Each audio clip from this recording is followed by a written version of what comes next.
I see some parents here want their kids to go back to school, and some parents like me actually enjoy sleeping in because I don't have to send them to school. But of course, it is that time of year, we can't avoid it. And of course, when you come to this time of year, especially for parents who are sending their kids to school for the first time, of course, the big question mark, the big worry is, what am I going to send them to school with? We've bought a nice school bag, we've bought the uniforms, we even bought a lunchbox. But how many of us are actually going to end up using that lunchbox? Are you all planning to use a lunchbox? We all have plans to use a lunchbox, right? Right? Are you planning to use a lunchbox at all? I know I've bought some very nice, colorful lunchboxes, but the truth is, whether or not I'm actually going to end up using it beyond the first week, that is a question mark. Now, one thing that parents, when they send their kids to school, is you think, my kid is going to go to school, they're going to learn, they're going to be very happy and energetic until I pick them up from school. But the truth is, when we send our kids to school, we don't actually know how they're doing in school until we pick them up. We don't realize that around 10 o'clock in the morning, which is recess time, anak kita akan melalui satu gejala, namanya kehausan tenaga. Have you heard of that word before? Kehausan tenaga. In English, it's called energy deprivation. And this is a very real thing. It's actually based on studies. And so if you send your kids to school without breakfast, they will go through that kehausan tenaga quite early on. And if you do send them to school with breakfast, they're eating breakfast at about what, 7 o'clock or 6:45? By the time 10 o'clock comes along, they'll be like this. You know that? And how can you expect our kids to actually learn or study anything when they're like that? Right? Maybe you don't realize it when they're at home, but when they're at school, I remember going to school around 10 o'clock, I put my head in my school bag and go to sleep. The school bag is actually very useful. Alright? Now, I was having a chat with Iliani, who is our nutritionist at Nestlé, and she actually did share that this energy deprivation is a very serious thing. And back in October, Iliani and I had the good fortune of having a workshop, a talk session at a school in KL, and we spoke to the kids and the mothers there, and we found out the reason for this energy deprivation. And the reason is because, number one, many kids are going to school without breakfast. And number two, when they do go to school and they go for recess, they are not eating the right things to build up their energy again. So that energy reserve is not actually being built up again. Now, this of course is the situation that we're dealing with nowadays.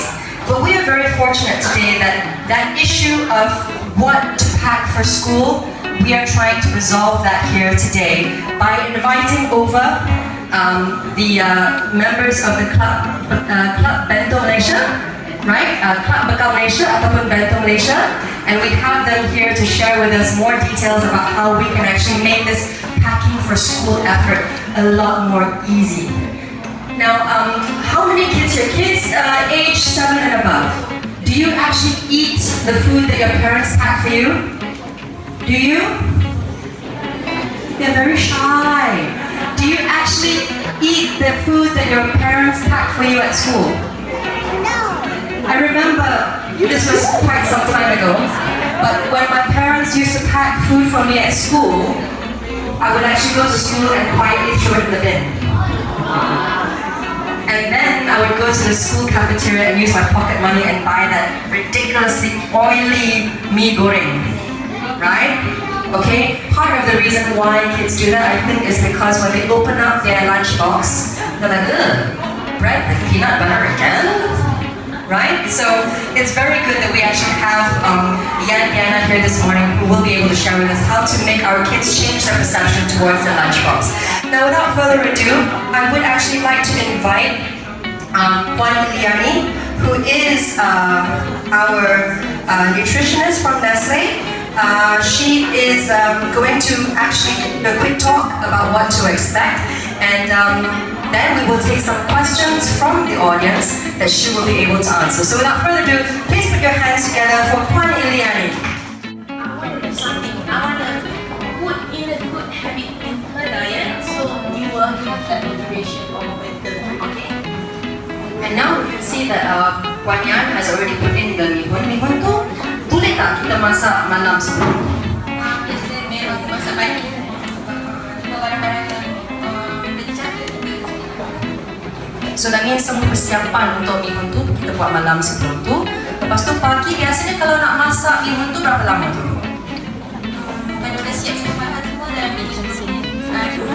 Actually mihun tu senang saja. Cuma kita yang mental block. Nak bangun pagi pukul 5 pagi nak masak mihun ala leceh lah. Tapi sebenarnya cepat kan?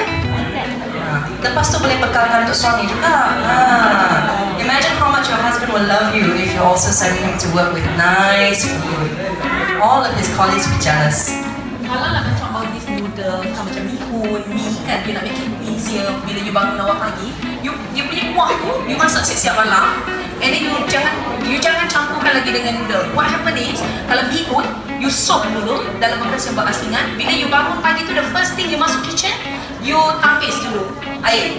While you tampis, you panaskan kuah dia. The moment kuah pun abang boil just nicely, you boleh masuk ke thing. Dah bau-bau, that's it. So at least kita punya mood tu tak adalah macam pagi-pagi nak menumis. Oh my god, okay? But honestly, like fried rice and mihun is something that most kids would eat. Kan tak ada anak lah yang tak makan mihun goreng ataupun nasi goreng. Cuma main campak saja nasi tu ke dalam. And really, the part here that is special is the presentation. It's actually mihun.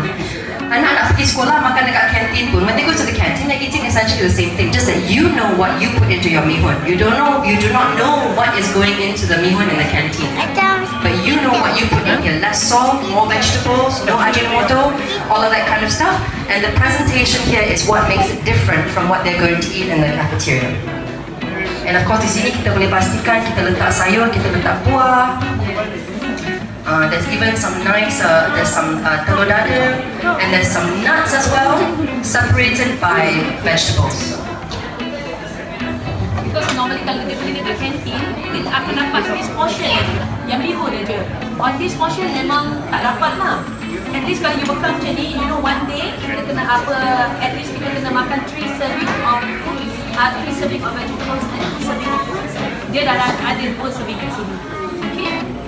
And if you can see from the picture of Puan Yan's original bento box, you can see she makes the effort to do little different faces. Ni satu muka anak ya. Yang pakai braces ni anak Puan Yan. Ada decoration saja. So there's even little braces.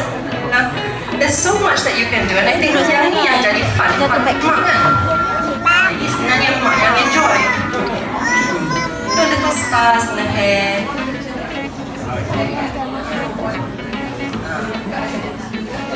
And I asked Puan Yan earlier pun, how do we make sure yang artwork kita yang kita buat ni sampai kat sekolah tak lupa, tak merata-rata, right? So the trick is actually kita pakai kotak yang kecil sikit, a bit more shallow, a slightly thinner box so that it doesn't shake around too much in the school bag. Tapi kebiasaan tak pernah, dia memang intact kan.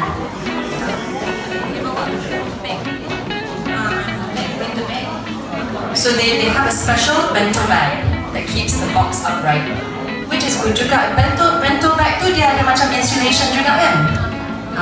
So you can actually purchase these little bento bags with insulation to keep the food at the right temperature, a safe temperature. Saya rasa kalau join group buat bento tu, boleh dapat tips mana nak beli black bento tu juga.